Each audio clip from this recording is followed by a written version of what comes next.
están amigos de RPP Noticias? Bienvenidos a una nueva edición de nuestro segmento internacional. Esta semana es decisiva para dos países, Finlandia y Suecia, ya que se discute actualmente su posible adhesión a la OTAN. ¿Qué implicaría esto para Rusia? ¿Qué implicaría esto también para Ucrania? Sabemos que ambos países están en medio de un conflicto bélico, una guerra. Vamos a revisar este tema hoy día con Miguel Ángel Rodríguez Mackey. Miguel Ángel es internacionalista y nos acompaña el día de hoy. ¿Cómo estás, Miguel Ángel? Bienvenido. Adriana, muy buenos días y muchas gracias por la invitación de ustedes. Muchísimas gracias a ti, Miguel Ángel. Un poco para empezar, quisiera aclarar qué es la OTAN, cómo funciona, qué países la integran, para luego pasar a desarrollar un poco más el panorama, ¿no? Sí, claro. Además, todos hablamos de la OTAN, que es la Organización del Tratado del Atlántico Norte, es decir, un bloque, así como hay económicos, así como hay bloques para aduanas. En este caso es un bloque exclusivamente para la seguridad y para la defensa de Europa, fundamentalmente, y de Estados Unidos. Es decir, si uno mira el globo, el mapa mundi, es del Atlántico septentrional para arriba, fundamentalmente. Y este mecanismo que agrupa a más de 30 países de Europa, firmado el 4 de abril de 1949, 4 años después, Adriana, del final de la Segunda Guerra Mundial, en verdad que fue un bloque para la defensa frente a este proceso que ya estaba cobrando vida de la Guerra Fría, el bloque comunista, liderado por la entonces Unión Soviética, es decir, lo que hoy es la Federación Rusa, de Rusia como núcleo central.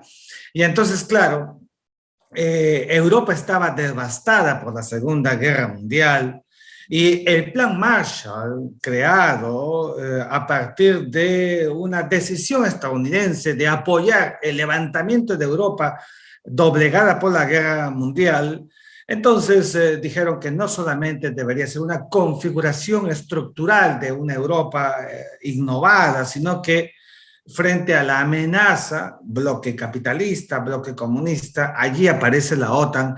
Y fíjate que la OTAN surge e inmediatamente, 4 años después, surge el Pacto de Varsovia, que sería la misma naturaleza de bloque de seguridad y defensa, pero para Europa Oriental, para los comunistas de aquella época, se hablaba mucho de comunismo y capitalismo, liderado por Moscú.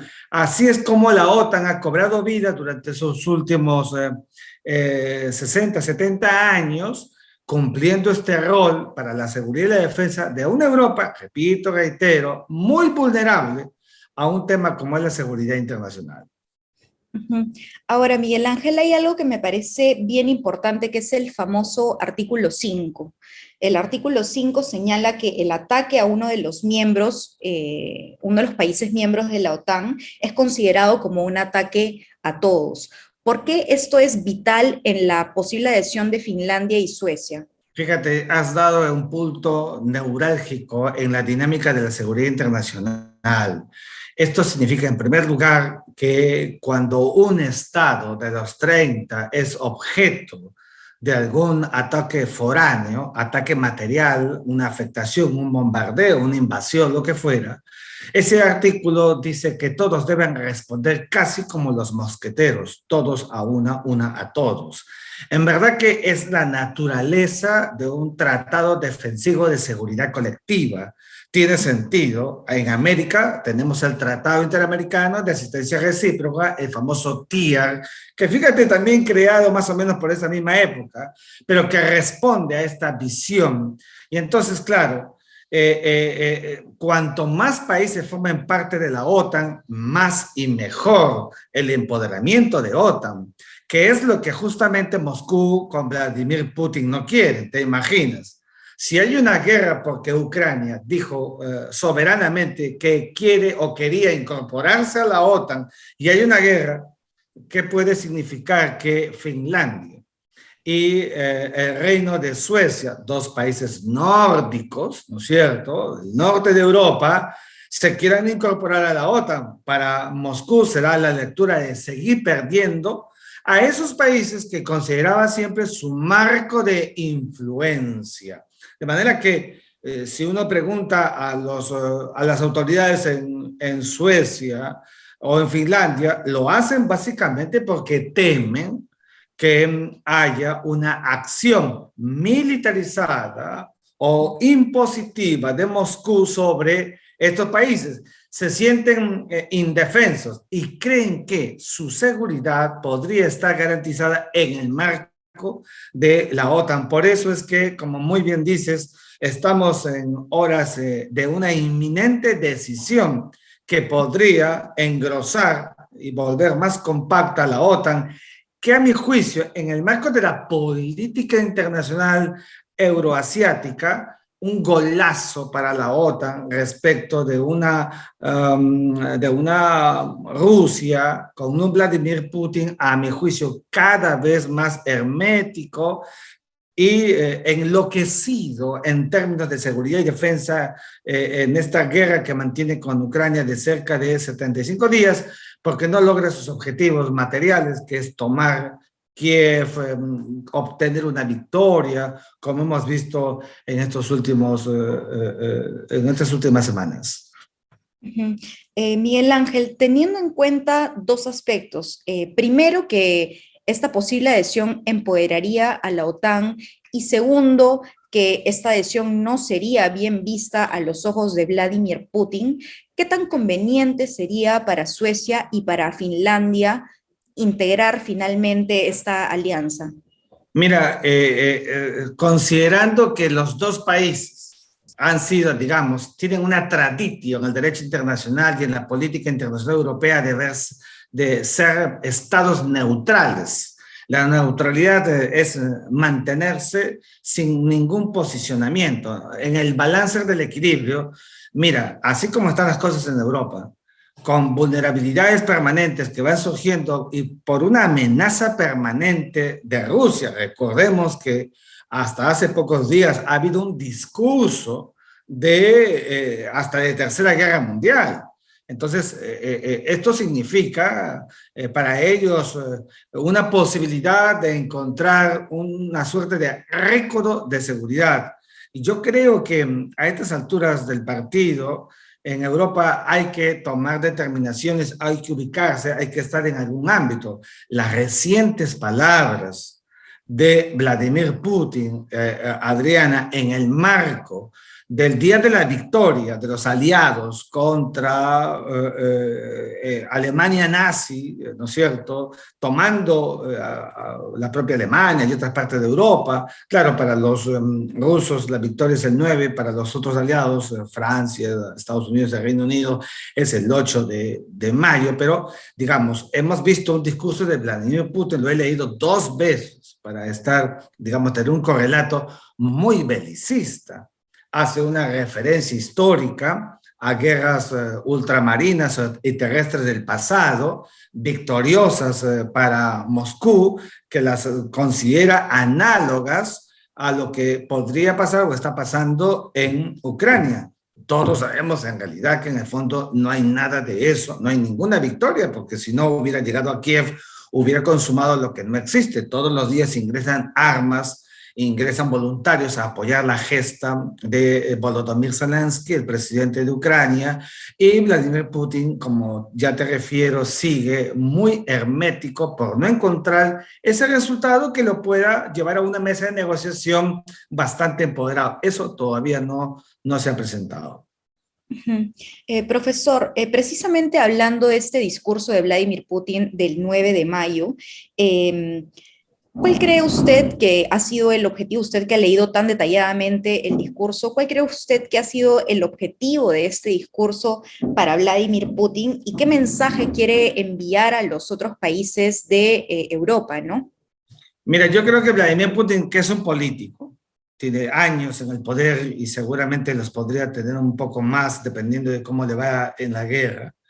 ha buscado primero el frente interno. Miren, si miramos el día de la ceremonia en la Plaza Roja, todo lleno de militares, un discurso belicista, un frente interno, para decirle al pueblo que está bastante mortificados, primero porque no hay resultados, porque creyeron todos que esto se acababa en un santiamén o en días, eso no ha pasado.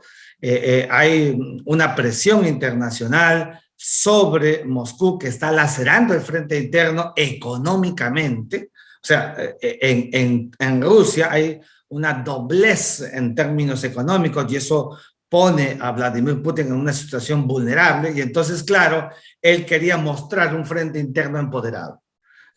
Todos sabemos que eso no es cierto, y mostrarle al mundo, a la comunidad internacional, que si fue capaz de ingresar en Ucrania, puede ser también capaz de hacer algunas otras cosas en algunos otros espacios periféricos concomitantes a lo que significa el poder de Rusia. Yo creo en el fondo que todas estas expresiones son solamente de coyuntura, no hay nada que cualifique a una Rusia ganadora. Hay una Rusia que sí ha, digamos, externalizado su olvido de los convenios de Ginebra sobre DIH, Derecho Internacional Humanitario, que obligan a las partes no a cometer contra civiles, son los que más hemos visto doblegados en esta guerra. Y hay un Vladimir Putin que entiende la guerra a su manera, porque fíjate, en la doctrina del derecho de la guerra, que hoy se llama derecho de los conflictos armados, Adriana, normalmente, hasta ahora se entiende, es que un Estado ataca cuando ha sido afectado. La gran pregunta es qué parte del territorio de Rusia fue atacado por Ucrania. No hay ninguna legítima defensa. Lo que han creído ellos es una suerte de guerra preventiva. Yo creo que, y por eso ataco, eso está proscrito, rechazado por el derecho internacional. La guerra es un proceso bélico, hay un acto bélico, existe materialmente, pero no tiene ningún asidero de reconocimiento, porque como sabes, las guerras, que son actos violentos, no se reconocen en términos del derecho internacional, salvo cuando es violencia por legítima defensa, que repito, reitero, en el caso de Rusia no existe ni tampoco se puede argumentar nada parecido, en tanto que solamente ha sido afectado el territorio de Ucrania en el tamaño descomunal que todos estamos viendo. Importante, profesora, aclarar este concepto, el término de guerra, ¿no? Una pregunta que se me quedó pendiente sería, bueno, claramente la adhesión de Finlandia y Suecia a la OTAN empoderaría a la OTAN, pero ¿qué implicaría para la OTAN en términos de capacidad defensiva? ¿Se vería fortalecida? No, yo creo que tenemos que ser claros. Yo creo que Finlandia el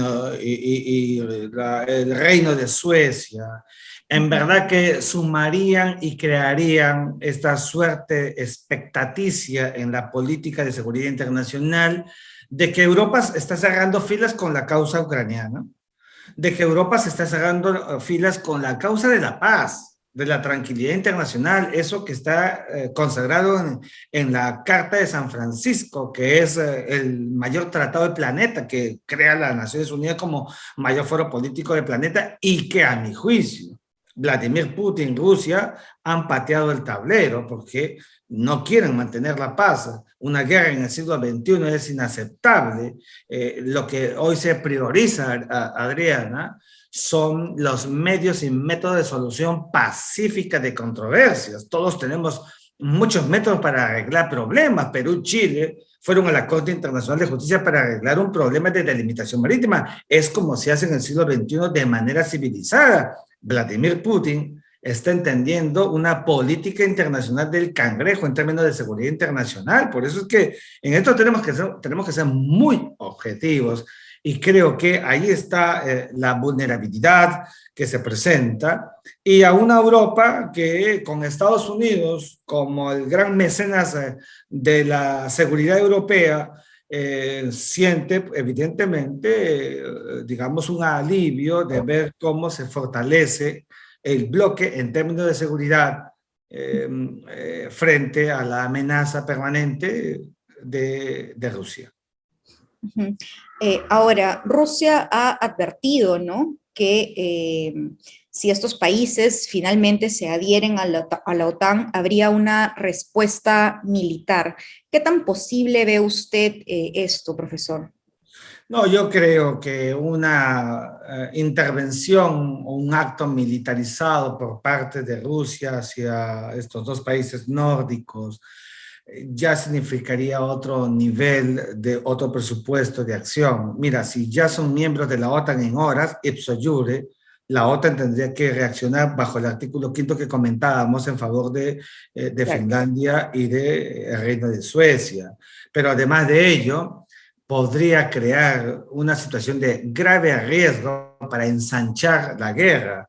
Esto se puede significar incluso, como ha pasado en la Primera Guerra Mundial, luego del asesinato del archiduque Francisco Fernando en Sarajevo en 1914, o el desbloque de la frontera polaca en 1939, que dio origen a la Segunda Guerra Mundial, ensanchamientos. ¿Cómo se llama eso?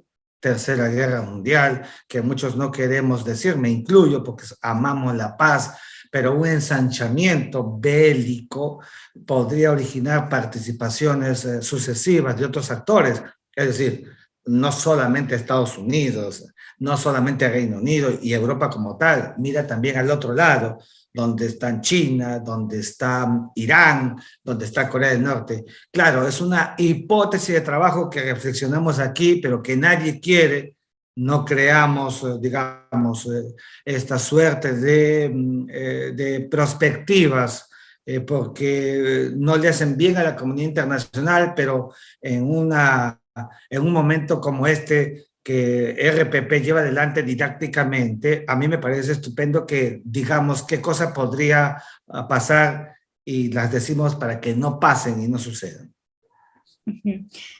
Ahora, profesor, un poco para ir finalizando, allá varias semanas de que se ha iniciado este conflicto entre Ucrania y Rusia, llega el 9 de mayo, llega este discurso de Putin, las tropas ucranianas todavía resisten de alguna manera en varias ciudades. ¿Cómo puede haber tomado el presidente Volodymyr Zelensky este discurso belicista, como usted decía, de Vladimir Putin?